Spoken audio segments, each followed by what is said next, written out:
Bonjour, je suis David Demortin, sociologue des sciences et de l'action publique à INRAE, l'Institut national de recherche pour l'agriculture, l'alimentation et l'environnement, au sein d'un laboratoire de sciences sociales qui s'appelle le LISIS, Laboratoire interdisciplinaire Sciences, Innovation, Société.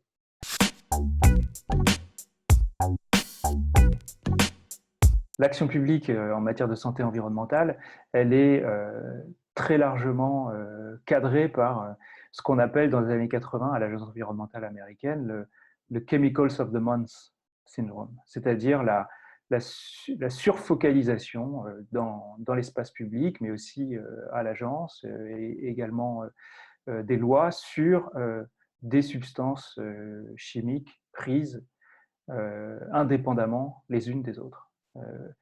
Et l'expertise scientifique qui est utilisée dans la décision, dans ce cadre, c'est l'expertise de la toxicité de ces substances. C'est la propriété à partir de laquelle on essaye d'agir.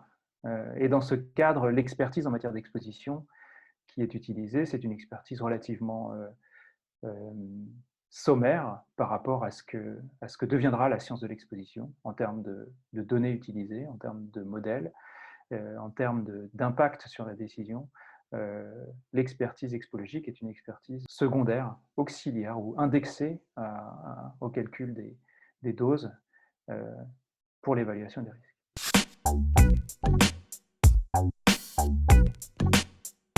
La place de cette expertise en matière d'exposition au danger, elle a énormément changé au cours du temps. Et l'expertise expologique a pris une importance bien plus grande aujourd'hui à l'Agence environnementale américaine que dans les années 80 et qu'une partie des années 90. Et il y a une raison simple à cela, c'est que l'action publique elle-même a changé, se focalise sur d'autres problèmes et en lien avec la montée de la problématique de la justice environnementale, de la santé de populations particulièrement exposées, des liens entre les facteurs chimiques et non chimiques de risque. Tout ça fait qu'on a besoin de beaucoup plus d'expertise en matière d'exposition. Et donc l'expertise expologique à l'Agence environnementale américaine, s'est développée autant que la science de l'exposition s'est développée elle-même ces 20 dernières années.